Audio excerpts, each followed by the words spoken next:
Bharatiya Janata party और RSS खुल करके शिक्षा के भारतीयकरण, माने सीधे तौर पर मैं कहूँ कि भगवाकरण, या जो भारत का अतीत है, जो उनको लगता है बहुत स्वर्णिम अतीत है, उसको दोहराने की कोशिश वो कर रहे हैं। और इस शिक्षा नीति में वो कहीं ना कहीं संकेत मिलता है। दो चीज़ें,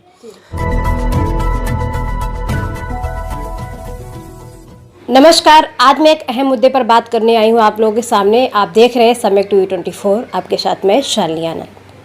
हमारे साथ उपस्थित है लखनऊ यूनिवर्सिटी के असिस्टेंट प्रोफेसर हिंदी डिपार्टमेंट के रविकांत चंदन जी। तो जो नई एजुकेशन पॉलिसी आई है, जो भारत सरकार ने नई एजुकेशन पॉलिसी लेके आई है, तो इस पर क्या क्या अमेंडमेंट किए गए हैं, इस पर SC ST OBC के लिए इस पर क्या प्रभाव पड़ने वाला है, ये कितना बेहतर साबित होगी आने वाले समय में, आने वाली जो एजुकेशन सिस्टम इसका कितना बेस्ट देने वाली है, और क्या इसमें कमियां हैं, जो एजुकेशन पर इसका स्तर कितना बढ़ता है, क्या इस सारे मुद्दे पर बात होगी आज हमारे साथ रविकांत जी से।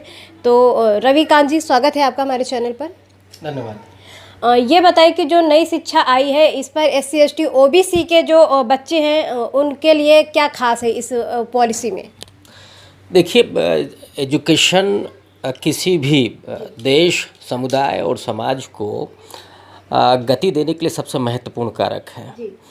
और जो आपने बात की SC ST और OBC की, ये तबका हिंदुस्तान का सबसे हाशिए पर खड़ा है, सबसे पिछड़ा तबका माना जाता है। ये बहुसंख्यक तबका है एक तरह से, 80 करीब 85% इसको माना जाता है। माने इसमें अगर अल्पसंख्यक हम जोड़ लें तो इसके लिए न्यू एजुकेशन पॉलिसी में क्या है, ये बहुत महत्वपूर्ण सवाल है। क्योंकि 29 जुलाई 2020 को जो ड्राफ्ट आया HRD के द्वारा, इस पूरे, आप इसके इंग्लिश ड्राफ्ट को देखिएगा, 477 पेज का ये ड्राफ्ट है, जिसमें केवल 66 पंक्तियां SC ST OBC पर केंद्रित हैं। अब आप समझ सकते हैं कि जो केंद्र की भारतीय जनता पार्टी सरकार है, नरेंद्र मोदी की जो सरकार है, वो दलित, आदिवासी और पिछड़ों की एजुकेशन को लेकर के कितना संजीदा है।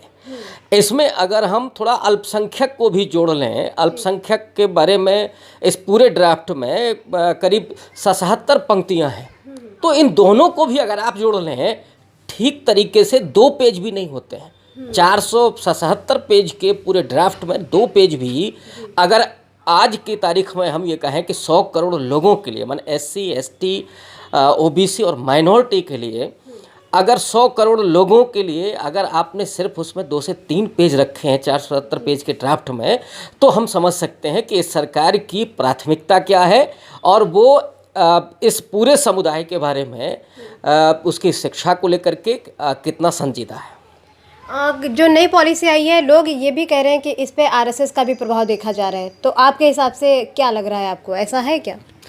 देखिए, RSS आज से नहीं, 95 साल उसको हो रहे हैं, लेकिन पिछले 20 साल से अगर हम देखें, खास करके 80 के दशक में जब भारतीय जनता पार्टी बनती है 1980 में, और 90 के दशक में जब मंडल कमीशन की रिपोर्ट लागू होती है BP सिंह सरकार के द्वारा, उसके बाद ही हम लोग जानते हैं कि किस तरीके से लालकृष्ण आडवाणी ने रथ यात्रा निकाल करके पूरे मंडल के मूवमेंट को कमंडल की राजनीति में तब्दील किया था, और समुदाय के जो चेतना है उसको दबा करके हिंदू धर्म की जो राजनीति शुरू की थी, उसने इस पूरे समुदाय के जो चिंता है, उसकी जो अस्मिता है और उसके लिए जो संवैधानिक अधिकार हैं, उनको एक तरह से पीछे धकेलने का काम किया था। RSS हम जानते हैं कि उसकी पितृ संस्था है भारतीय जनता पार्टी की, और उसके अपने कुछ बुनियादी उसूल हैं। मैं इस मामले में RSS की बहुत प्रशंसा करता हूं, चाहे RSS हो या भारतीय जनता पार्टी हो, उसने कभी अपने सिद्धांतों से समझौता नहीं किया है। लेकिन दूसरी तरफ हम लोग ये देखते हैं कि जो मध्यमार्ग की राजनीति करने वाले दल हैं या बहुजन समाज की राजनीति करने वाले दल हैं, वो सुविधा परक तरीके से मुद्दों को तब्दील करते हैं। उनको लगता है कि ताश के पत्तों की तरह अगर हम फेंटेंगे तो शायद कुछ वहाँ से अमृत निकल करके आएगा, लेकिन वो भूल जाते हैं कि एक लंबी राजनीतिक यात्रा इससे नहीं होती है। आरएसएस की जो पॉलिसी रही है, आरएसएस बराबर ये कहता रहा है कि हमें शिक्षा का भारतीयकरण करना है। और जब मैं भारतीयकरण कह रहा हूँ तो आरएसएस के एजेंडा में छिपा बहुत कुछ होता है। वो भारतीयकरण जो कहते हैं उसके पीछे भगवाकरण छिपा होता है। उनके लिए राष्ट्रवाद के पीछे क्या है, भारतीयकरण के पीछे क्या है, ये मुझे लगता है कि सब लोग जानते हैं।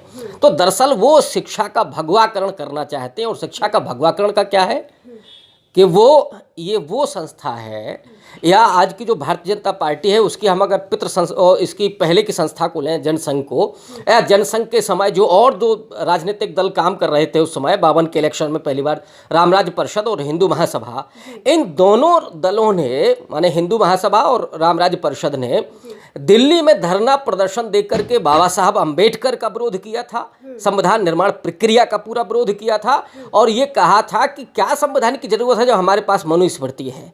तो इसमें जनसंघ भी शामिल है और आज की भारतीय जनता पार्टी शामिल है, भले ही वो खुल करके नहीं बोल रही है। और इसका मैं एक उदाहरण आपको दे सकता हूँ।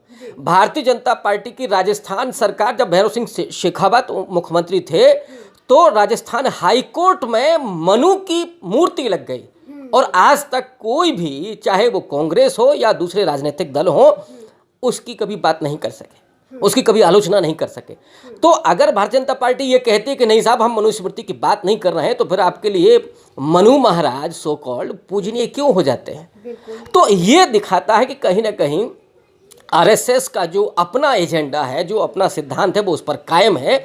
और एजुकेशन वो रास्ता है। देखिए पिछले 3000 साल की जो गुलामी है, जो शूद्र की, जो अंत्यज समाज की, जो स्त्रियों की, वो गुलामी केवल इस कारण होती है कि शिक्षा से उनको वंचित किया गया। और जब जब जिसने शिक्षा प्राप्त करने की कोशिश की उसको मौत के घाट उतार दिया गया, या उसके अस्त्र शस्त्र को ही और उसके अंगूठे को काट लिया गया। एकलव्य क्या कर रहा था? सिर्फ शिक्षा ही प्राप्त करने की कोशिश कर रहा था। तो ये जो एकलव्य का अंगूठा काटा गया था, वो भले ही मिथकीय चरित्र है, लेकिन ये तो हम मान ही लें कि ये जो पूरा आरएसएस का जो पुराना ब्राह्मणवादी समाज है, वो शूद्रों को और जो अंत्यज समाज है उसको पढ़ने लिखने नहीं देना चाहता था। लेकिन आज़ादी के आंदोलन में बाबा साहब की जो भूमिका है, भगत सिंह की जो भूमिका है, पूरा समाजवादी जो विचारधारा है, वो यही कह रही थी कि सिर्फ राजनीतिक आज़ादी का मतलब नहीं है, आज़ादी तब मुकम्मल होगी जब सामाजिक और आर्थिक आज़ादी भी मिलेगी। और उस आज़ादी में ये था कि हाशिए का तबका जो भी धकेला गया है उसको शिक्षा मिले, उसको रोजगार मिले, उसे बेहतर शिक्षा मिले। सिर्फ शिक्षा की बात नहीं है, सिर्फ बेहतर शिक्षा मिले, नौकरियां मिले, उसकी अपनी हिस्सेदारी हो, उसका आत्मसम्मान बढ़े, उसको इज्जत मिले। ये सारी चीज़ें, ये सारी पॉलिसी एक विशेष आरक्षण के प्रावधान के तहत उसे दिया गया था। लेकिन अब सत्ता में आने के बाद भारतीय जनता पार्टी और आरएसएस खुल करके शिक्षा के भारतीयकरण, माने सीधे तौर पर मैं कहूँ कि भगवाकरण, या जो भारत का अतीत है, जो उनको लगता है बहुत स्वर्णिम अतीत है, उसको दोहराने की कोशिश वो कर रहे हैं। और इस शिक्षा नीति में वो कहीं ना कहीं संकेत मिलता है। दो चीज़ें, आरएसएस की एक बड़ी मांग रही है बहुत दिनों से कि हमें एमएचआरडी जो है, मानव संसाधन विकास मंत्रालय है, उसका नाम बदलना है, बदल गया है। अब वो शिक्षा मंत्रालय हो गया है और निशंक जी जो है अब वो शिक्षा मंत्री हो गए हैं। एक मांग तो ये पूरी हुई। दूसरा, इस ड्राफ्ट में जिस अतीत की बात की गई है, जो पृष्ठभूमि बनाई गई है, उस पृष्ठभूमि में ये लिखा गया है कि हमारी बड़ी समृद्ध विरासत है। और उस समृद्ध विरासत में किस किस को याद किया गया है? चरक को, सुश्रुत को, वहाँ से लेकर के, अब मनु का नाम है कि नहीं है मैं अभी ध्यान से नहीं कह सकता, कि भारत के अतीत के तमाम महापुरुषों का जो नाम आया है विरासत के रूप में, चरक का, सुश्रुत का, वहाँ से लेकर के विवेकानंद तक। मैं विवेकानंद की बड़ी इज्जत करता हूँ। लेकिन मुझे ये बताए कि ये जो आपने विरासत का जिक्र किया है, क्या ये बिना बुद्ध के मुकम्मल हो सकती है? उसमें बुद्ध का नाम नहीं है, उसमें चारबाग का नाम नहीं है, उसमें आजीवक का नाम नहीं है, उसमें कबीर का नाम नहीं है, उसमें रैदास का नाम नहीं है। और सबसे बड़ी बात कि हम शिक्षा की बात कर रहे हैं। आधुनिक भारत में जिसे बहुजन समाज के शिक्षा के उद्धारक के तौर पर देखा जाता है, चाहे माता सावित्रीबाई फूले हों, ज्योतिबा फूले हों, बाबा साहब डॉक्टर अंबेडकर हों, इनके नाम का कोई जिक्र नहीं है। तो ये दिखाता है कि कहीं ना कहीं इस पूरे न्यू एजुकेशन पॉलिसी के पीछे आरएसएस के भगवाकरण की नीति लागू है। और इतना ही नहीं है, ये सिर्फ मैं विरासत की बात कर रहा हूँ, और भी ढेर सारी चीज़ें हैं। हो सकता है कि अगले सवाल में वो आएँ कि जिनको लेकर के हमें स्पष्ट तौर पर दिखाई देता है कि आरएसएस के दबाव में ये पॉलिसी तैयार हुई है। क्या जानते हैं, पहले से जो 25% जो रिजर्वेशन चलता आ रहा है कि पब्लिक स्कूलों के लिए यानी कि प्राइवेट स्कूलों के लिए, तो उसमें जो 25% का आरक्षण होता था जो SC ST OBC बच्चों के लिए, उसके लिए कुछ नहीं है इसमें। तो इस पॉलिसी में आप क्या कहेंगे कि क्या ऐसा होना चाहिए था या नहीं? जिस तरह से जो नई पॉलिसी आपके नज़र में क्या होना चाहिए था? देखिए, ये जो संवैधानिक अधिकार है दलित, पिछड़े और आदिवासियों का, जिस आरक्षण की आप बात कर रहे हैं, इस ड्राफ्ट में आरक्षण शब्द नहीं है। बिल्कुल जी, वही मैं कह रही हूँ। सबसे सबसे बड़ी बात यह है कि इसमें कहीं आरक्षण शब्द ही नहीं है। इसमें इसके दो पार्ट इन्होंने किए हैं। पहले पार्ट में जो खास करके सेकेंडरी एजुकेशन तक है, उसमें तो SC ST और OBC का जिक्र आता है। लेकिन इसके बाद हायर एजुकेशन जहाँ पे आती है, वहाँ पर अध्याय 14 जो इसका है, इस ड्राफ्ट का, उसमें सामाजिक और आर्थिक वंचित शब्द लिखा गया है। माने वहाँ जो संविधान में लिखा गया, जिस शब्द का इस्तेमाल हुआ है SC ST का या बाद में OBC का, ये शब्द गायब कर दिए गए हैं और सामाजिक और आर्थिक वंचित वर्ग लिखा गया है। तो मैं ये समझना चाहता हूँ इस सरकार से कि ये जो लिखा गया है, इसके पीछे साजिश क्या है। जी बिल्कुल। ये इसमें SC ST OBC आता है कि नहीं आता है। तो रिजर्वेशन की तो बात छोड़ ही दीजिए। जिस तरीके से मोहन भागवत ने बिहार चुनाव के पहले जो स्टेटमेंट दिया था कि हम रिजर्वेशन पर पुनर्विचार करेंगे या उसकी समीक्षा करेंगे, फिर जब बिहार चुनाव हार गए तो चुप रह गए। लेकिन भाजपा के एक दूसरे नेता सुब्रमण्यम स्वामी ने जिस तरीके से कहा था कि हम आरक्षण ख़त्म नहीं करेंगे, आरक्षण को इतना बर्बाद कर देंगे कि वो अपने आप ख़त्म हो जाए। बिल्कुल। तो ये जो साजिश है, ये एक बड़े तबके को, जो बहुसंख्यक तबका है इस देश का, उसको एजुकेशन से दूर करके मुझे लगता है कि जो मनु की व्यवस्था है, जो प्राचीन भारत की व्यवस्था रही है, उस व्यवस्था के तहत इन समुदायों को गुलाम बनाने की पूरी साजिश इस न्यू एजुकेशन पॉलिसी के तहत होते हुए दिख रही है। दूसरी बात, जो आपका मूल सवाल था कि जो प्राइवेट स्कूलों में जो 25% जो सीटों की व्यवस्था की गई थी, वो दरअसल अभी तक वो अप्लाई हुई ही नहीं है ठीक तरीके से। और एक बड़ी चुनौती है ये, क्योंकि मैं पढ़ रहा था अनिल सदगोपाल को, वो बड़े शिक्षाविद हैं, बड़ा काम कर रहे हैं इस पूरे मुहिम पर।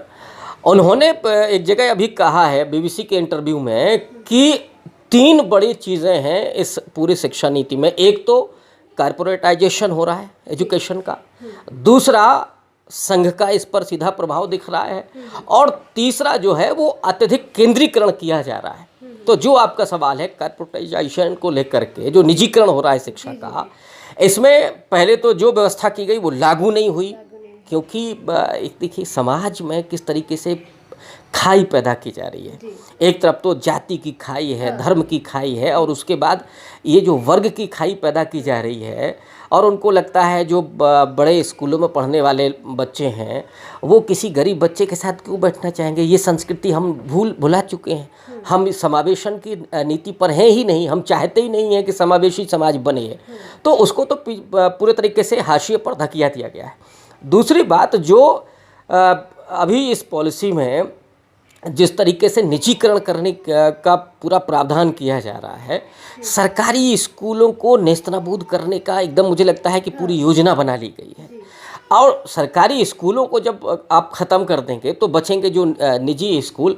उन निजी स्कूलों में ये इस तरह की पॉलिसी लागू हो ही नहीं पाएगी।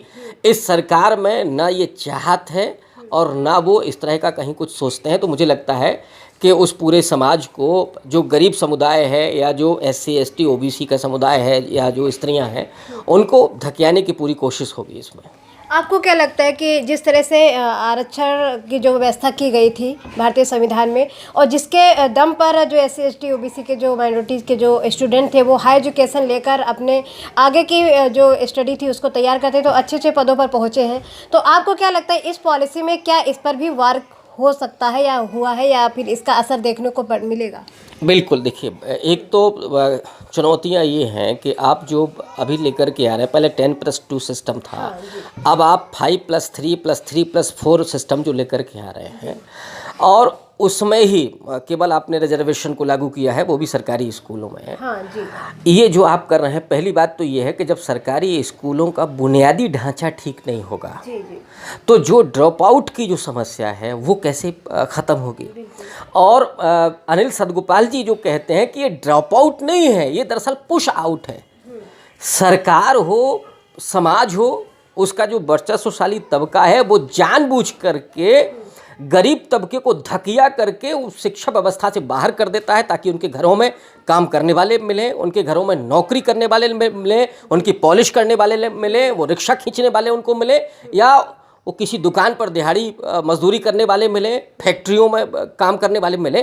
तो दरअसल उनको शिक्षण संस्थानों से निकाल करके बाहर फेंक देना, ये कहीं ना कहीं उस वर्चस्वशाली समाज और उसकी जो सरकार है उसकी ये पॉलिसी है, छिपी हुई पॉलिसी है।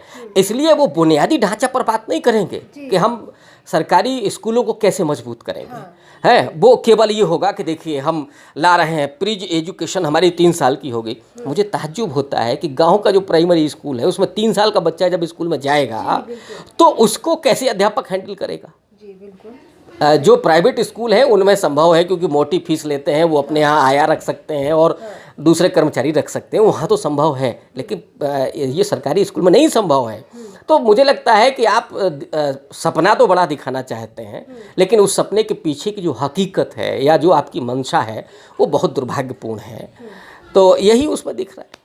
जैसे कि मान लीजिए कि कोई गांव में, जो गांव के छात्र हैं वो गांव में एजुकेशन ले रहे हैं, और वही अगर कोई सिटी में बैठा हुआ प्राइवेट स्कूलों में हाई एजुकेशन ले रहा है, फिर उन दोनों को अगर एग्ज़ाम होता है कोई, मान लीजिए, तो पैटर्न सेम रहता है, एग्ज़ाम सेम रहता है, तो क्या वहाँ पे उसकी जो न्यू है शिक्षा की, और जो सिटी में पढ़ रहा है बच्चा उसकी जो न्यू है, तो दोनों को जब सेम एग्ज़ाम सेम रहेगा तो समानता, इक्वलिटी की जो बात करती है सरकार, तो क्या वहाँ पे दिखने को मिलेगी? देखिए हमारे संविधान में भी समता की बात है, हाँ।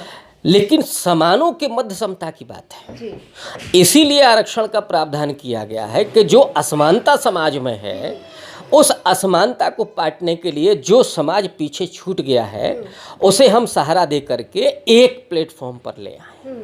अब मान लीजिए कि एक व्यक्ति स्वस्थ है, दूसरा पैर से कमज़ोर है, अब आप एक ही रनिंग पॉइंट से उसको शुरू कराएंगे तो ऑब्वियस है जो जिसके पैर में दिक्कत है वो बेचारा पीछे रह जाएगा। तो समानों के मध्य समता है, असमानों के मध्य समता स्थापित नहीं हो सकती अगर आप उसको थोड़ा सहारा नहीं देंगे। तो रिजर्वेशन उसके लिए हुआ था। अब रही बात जो आप कह रहे हैं कि कैसे कंपटीशन होगा, नहीं हो सकता, बिल्कुल नहीं हो सकता। एक कॉन्वेंट एजुकेटेड जो बच्चा होगा और उसके साथ क्या आप स्कूल से, गांव के स्कूल से पढ़ करके निकल करके जो बच्चा आएगा वो कंपटीशन कर पाएगा? कतई नहीं कर पाएगा। हाँ, उसमें कोई जीनियस बच्चा होगा, राम मनोहर लोहिया जो कहते थे कि उसमें से वही आगे आ सकता है जो बहुत जीनियस होगा, बाकी सारे बच्चे पीछे छूट जाएंगे। तो ज़रूरत इस बात की है कि जो पीछे छूट रहे हैं, जो मुश्किलों में पढ़ करके आगे आ रहे हैं, तो उनको भी थोड़ा सहारा दे करके हम आगे बढ़ाएं। क्योंकि मैंने देखा है कि जो सवर्ण तबका है वो ये कहता है कि देखिए बाबा साहब डॉक्टर अंबेडकर भी तो पढ़ करके, अरे भाई वो जीनियस थे। जी बिल्कुल। तो वो तो निकल करके आ गए, लेकिन जो नॉर्मल बच्चा है, नॉर्मल बच्चे को अगर आप उसको सहयोग नहीं करेंगे, अगर आप उसके लिए बेहतर पॉलिसी नहीं बनाएंगे, उसको रिजर्वेशन नहीं देंगे, तो वो कंपटीशन नहीं कर सकता है, वो कम्पीट नहीं कर सकता है। तो इस चुनौती को समझना होगा और सरकार को इस पर ध्यान देना होगा अगर वो वास्तव में उसकी मंशा है सबका साथ सबका विकास। तो अदरवाइज़ हम लोग तो यही मानते हैं कि उसकी मंशा छिपो ही कुछ और है। अच्छा, ये बताइए कि क्या राजनीतिक गतिविधियों में जो सीमित करके या जातीय धार्मिक अस्मिता के आधार पर जो छात्र संगठन काम करते हैं, या फिर उसकी जो मान्यता खत्म करके या शिक्षा के स्तर को हाई एजुकेशन में जो ठीक किया जा सकता है, ऐसा कोई है प्रावधान? देखिए, ये इसमें 2 मत हैं। एक मत तो ये कहता है कि विश्वविद्यालयों में खास करके जो राजनीति होती है उसमें बहुत सारी अपराधी प्रवृत्ति के लोग आ जाते हैं और वो राजनीतिक रूप से वहाँ पर अपने आप को मजबूत कर रहे होते हैं, उनका शिक्षण लेना कोई ध्येय नहीं होता है। दूसरी तरफ एक मत ये है कि जेएनयू, डीयू या आईआईटी मद्रास या हैदराबाद विश्वविद्यालय या बंगाल के विश्वविद्यालय में जिस तरह की राजनीतिक संस्कृति डेवलप हुई है कि जो विद्यार्थी हैं जो हायर एजुकेशन में आ गए हैं, भारतीय संविधान भी कहता है कि वोट देने का अधिकार उसे 18 साल में है, माने उसमें इतनी राजनीतिक समझदारी आ गई है कि वो किसी पार्टी को, किसी व्यक्ति को चुन करके वोट दे सकता है। तो फिर वो जब वो पढ़ने के लिए जाता है तो वो अपने अधिकारों के लिए, अपने हितों के लिए डिमांड करने के लिए वो अब क्यों नहीं, छात्र संघ क्यों नहीं बना सकता है, तो राजनीति क्यों नहीं कर सकता है। जब वो वोट दे सकता है तो वो राजनीति भी कर सकता है। सवाल ये है कि राजनीति किस तरह की हो रही है। हम लोग जानते हैं कि जेएनयू का जो छात्र संघ का मॉडल है उसे हिंदुस्तान ही नहीं पूरी दुनिया उसको सराहती है। जामिया में आप देख लीजिए या और दूसरे जगहों पर देख लीजिए, डीयू में देख लीजिए, बेहतर तरीके से चुनाव होते हैं। हाँ, डीयू में कुछ समस्याएं हैं कि बहुत खर्चीले होते हैं, तो जो सुधार होने चाहिए वो तो ठीक है, उस पर तो समझ में आता है। लेकिन अगर आप छात्र संघ को ख़त्म करना चाहते हैं तो दरअसल ये एक जो परसेप्शन है कि गुंडई होती है, मुझे लगता है कि उस परसेप्शन को आप सामने रख करके और दरअसल एक लोकतंत्र की जो पहली सीढ़ी है उसको ख़त्म करना चाहते हैं। छात्रों की जो बुनियादी मांगे हैं उनको ख़त्म करना चाहते हैं, जो यूनिवर्सिटी की अपनी स्वायत्तता है उसको ख़त्म करना चाहते हैं, क्योंकि इस पॉलिसी में जो तीसरी सबसे बड़ी कमज़ोरी है वो है केंद्रीकरण करने की। लेकिन एक इसका दूसरा पहलू भी है जो ज़्यादा गौरतलब है। आपने देखा होगा कि जब से ही खासकर ओबीसी आरक्षण हुआ है, पहले सरकारी नौकरियों में, फिर संभवतः 2005 में केंद्रीय विश्वविद्यालयों में, उसके बाद विश्वविद्यालयों की राजनीति बहुत तेज़ी से बदली है। पिछले 20 साल में या बिल्कुल आप 10 साल लीजिएगा, इन 10 सालों में जो चीज़ बदली है वो ये है कि दलित, पिछड़ा और आदिवासी की जो पॉलिटिक्स है, माने इन छात्रों की जो पॉलिटिक्स है वो बहुत तेज़ी से उभर करके आई है। अगर मैं आईआईटी चेन्नई की बात करूं तो वहाँ अंबेडकर पेरियार जो सर्किल है उसने जो काम किया है और वो केवल राजनीति नहीं कर रहे हैं, ऐसे जो संगठन है वो केवल बापसा है, बापसा तो राजनीति करता है, लेकिन अंबेडकर पेरियार जो सर्किल है वो केवल राजनीति नहीं करता है, वो नाटक खेलेगा, कभी महात्मा फूले पर, ज्योतिबा फूले पर, सावित्रीबाई फूले पर, बाबा साहब डॉक्टर अंबेडकर पर, तो जो सामाजिक चेतना वो लाना चाहते हैं। और जब सामाजिक चेतना लगाई, बाबा साहब की बात करेंगे तो ऑब्वियस है उसमें वर्ण व्यवस्था की बात होगी, उसमें सवर्णों के अत्याचार की भी बात होगी, तो उससे इनको तकलीफ है। रोहित वेमुला की आत्महत्या हम लोग जानते हैं कि किस तरीके से एक दलित छात्र उस पूरी व्यवस्था में मजबूर होकर के आत्महत्या कर लेता है। वो दरअसल आत्महत्या नहीं है, वो एक सांस्थानिक हत्या है। तो ये जो राजनीति का परिदृश्य बदल रहा है हायर एजुकेशन में, केंद्रीय विश्वविद्यालयों में, कि जिसमें दलित, ओबीसी और आदिवासी एक तरफ आकर के राजनीति कर रहा है, उसने अपने हाथ में उस राजनीति को ले लिया, इससे बड़ी तकलीफ है। और यही तकलीफ वो वहाँ से मिटा देना चाहते हैं।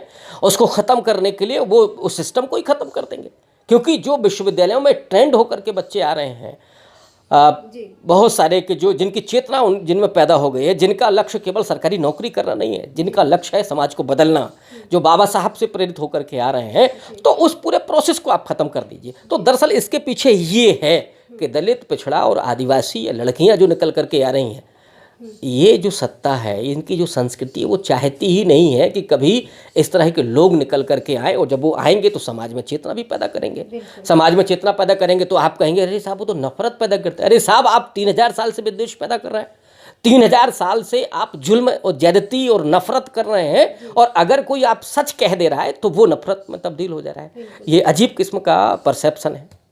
सर ये बताइए कि जैसे शिक्षा के बजट की बात अगर करें तो जो 2%, 3% या 4% या 6% के जो जीडीपी पर जो बहस चल रही है, तो ये बताइए हाई एजुकेशन के लिए या फिर बेस्ट एजुकेशन के लिए जो शिक्षा का बजट होना चाहिए या फिर जो जीडीपी की ग्रोथ होनी चाहिए, वो बढ़नी चाहिए या नहीं बढ़नी चाहिए, या फिर जैसे है वैसे ही रहना चाहिए? देखिए, ये मुझे लगता है आज़ादी के बाद लगभग स्थिर है। जी जी। 1986 में जो इसके पहले जो एजुकेशन पॉलिसी आई थी, उसमें भी दावा किया गया था, निशंक साहब ने भी दावा किया है कि साहब हम 6% जीडीपी खर्च करेंगे एजुकेशन पर। और ये कब कह रहे हैं? जब कोरोना काल में सारी इकोनॉमी आपके पहले के जो काम है, चाहे नोटबंदी हो या जीएसटी हो, उन तमाम कामों से, या आरबीआई का फंड आपने निकाला हो, उससे पूरी इकोनॉमी ध्वस्त हो चुकी है और जो कुछ बची थी उसको कोरोना काल ने ख़त्म कर दिया। इस समय आप कह रहे हैं कि साहब 6% हम जीडीपी खर्च करेंगे, तो पहली बात तो आप कह भी रहे हो तो भी नहीं हो सकता है। अभी जो जीडीपी आप खर्च कर रहे हैं एजुकेशन पर, टोटल एजुकेशन पर, वो है 4.43%। अब बुनियादी ढांचा अगर आपको मजबूत करना है, सरकारी संस्थाओं को अगर मजबूत करना है, अध्यापक अगर आपको स्कूल में भेजना है, तब तो आपको जीडीपी बढ़ाना ही पड़ेगा। लेकिन यहाँ पर क्या है कि हाथी के दांत जो है वो दिखाने के और हैं और खाने के और हैं। मुझे नहीं लगता है कि ये जो सरकार है वो शिक्षा को लेकर के, बुनियादी शिक्षा को लेकर के गंभीर है। और दूसरी बात कि इस शिक्षा की बड़ी जो प्रशंसा की जा रही है, मुझे याद आ गया कि साहब वोकेशनल एजुकेशन हम देने जा रहे हैं। और वोकेशनल एजुकेशन के अगर आप पहलू को देखिए तो हायर सेकेंडरी के बाद, माने इंटरमीडिएट के बाद जो हायर एजुकेशन है, उस हायर एजुकेशन में एक तो 4 साल का आप कर रहे हैं। 4 साल में भी एक चीज़ अच्छी हुई है कि आप कह रहे हैं कि अगर बच्चा 1 साल में ड्रॉप आउट हो जा रहा है तो हम उसको वोकेशनल कुछ प्रमाण पत्र दे देंगे। 2 साल में अगर ड्रॉप आउट हो रहा है तो हम उसको डिप्लोमा दे देंगे। 3 साल में होगा तो डिग्री दे देंगे। तो आपने जो नकल की है पश्चिम की, लगता है कि अच्छा है, चलो हम मान लेते हैं कि आपका इरादा अच्छा है, लेकिन मेरा सवाल ये है कि ड्रॉप आउट हो क्यों रहा है? बिल्कुल सही। क्या सरकार की जिम्मेदारी नहीं है कि वो जो पढ़ने में आया है कैसे भी मशक्क़त करके उसे आप सहायता दें, आर्थिक सहायता दें, उसके विश्वविद्यालय से लेकर के उसके हॉस्टल तक का प्रबंध करें ताकि वो छोड़े ही नहीं। लेकिन आपने तो सोच लिया है कि उसे छोड़ना है। और छोड़ना क्यों है? वोकेशनल एजुकेशन के नाम पर जिस तरीके से लकड़ी का काम, चमड़े का काम, कपड़े का काम, बढ़ईगिरी का काम, ये जो काम या लोहारगिरी का काम जो आप सिखाने जा रहे हैं, वो दरअसल मुझे लगता है कि जो पुरानी जाति और वर्ण व्यवस्था है उसकी तरफ आप लौटाने की साजिश कर रहे हैं। मैं पूछना चाहता हूं कि जब इस तरह की कोई ट्रेनिंग लेगा तो क्या वहां पर उनकी जाति सूचकों से उनको अपमानित नहीं किया जाएगा? तो ये बहुत दुर्भाग्यपूर्ण है। अगर आप सच में आपकी नीति और नीयत इस तरह की है कि आप वोकेशनल एजुकेशन प्रदान करें, तो उसके लिए कोई और प्लेटफॉर्म, कोई और चीज़ें हो सकती हैं। लेकिन आप तो सीधे तौर पर यहाँ जो करना चाहते हैं वो दिखाता है कि आप एक तरफ अतीत में लौटना चाहते हैं और दूसरी तरफ कहीं ना कहीं आप अपनी जो जिम्मेदारी है उससे पल्ला झाड़ना चाहते हैं। तो ये हो रहा है। देश में जो शिक्षा का स्तर है आपकी नज़र में क्या है? देखिए, स्थिति बहुत ख़राब है और बहुत ख़राब इसलिए है कि आज से नहीं, मैं भारतीय जनता पार्टी को ही दोष नहीं दे रहा हूँ। इसके पहले मनमोहन सिंह साहब की जो गवर्नमेंट थी वहाँ से जो निजीकरण की शुरुआत हुई है, जो एक लोक कल्याणकारी राज्य होता था उससे आपने पीछा छुड़ा करके निजी संस्थाओं को जिम्मेदारी दी कि वो पढ़ाएं लिखाएं जो भी हो। तो उसने क्या किया है कि भारत तो गाँव का देश है, गाँव में जो गरीब पिछड़ा है वो एजुकेशन लेने से वंचित हो रहा है। उसके लिए तो सरकारी संस्थाएं ही ज़रूरी थीं। उसके लिए जैसे कांग्रेस सरकार, राजीव गांधी सरकार ने नवोदय विद्यालय खोले थे, बहुत अच्छे हैं। या अभी बीच में यूपीए गवर्नमेंट ने कस्तूरबा विद्यालय खोले लड़कियों की एजुकेशन के लिए, बहुत अच्छा काम कर रहे हैं। या आप और दूसरे तरीके से हॉस्टल बना करके और शिक्षण संस्थाओं को खोल सकते थे, लेकिन ये आपकी प्राथमिकता में नहीं है। आप देखिए, ड्रॉप आउट की जो समस्या थी, जिसको मैंने कहा कि वो पुश आउट की समस्या, वो और भयावह हो गई है इन पिछले 7 साल में, 6 साल में, जब से भारतीय जनता पार्टी की सरकार आई है। तो ड्रॉप आउट लगातार हो। लड़कियों की आप स्थिति देखिए, सरकारी आंकड़ा है कि 8वीं कक्षा के बाद तकरीबन 17% लड़कियां स्कूल छोड़ देती हैं। तो आप अगर ड्रॉप आउट की समस्या को दूर नहीं कर पा रहे हैं और एक तरह से झुंझुना थमा दे रहे हैं, ये कह कर के साहब देखिए 3 साल हमारा प्राइमरी एजुकेशन होगा, वो प्री एजुकेशन चलेगा, तो जो हमारी शिक्षा का मूल अधिकार है वो 3 साल से लेकर के 18 साल तक जाएगा। देखिए, हमने बढ़ा दिया है। ये मैंने कहा वही है कि हाथी के दांत दिखाने की कुछ और है, खाने की कुछ और है। तो आप दिखा तो दे रहे हैं कि साहब हमने बढ़ा दिया है, लेकिन आप हाथ खींच ले रहे हैं उधर से जो सरकारी शिक्षण संस्थान है। आप कह रहे हैं कि नहीं साहब प्राइवेट शिक्षण संस्थान होंगे, और वो इसलिए होगा क्योंकि जब नीति आयोग को स्थापित किया नरेंद्र मोदी ने, तो उसमें उन्होंने एक पॉइंट जोड़ा था कि हम परिणाम आधारित संस्थाओं को ही फंड करेंगे। अब आप मुझे ये बताइए कि एक सरकारी स्कूल है, गांव का प्राइमरी स्कूल, और एक शहर का कॉन्वेंट स्कूल है, उसके जो परिणाम होंगे उनमें ज़मीन आसमान का अंतर होगा।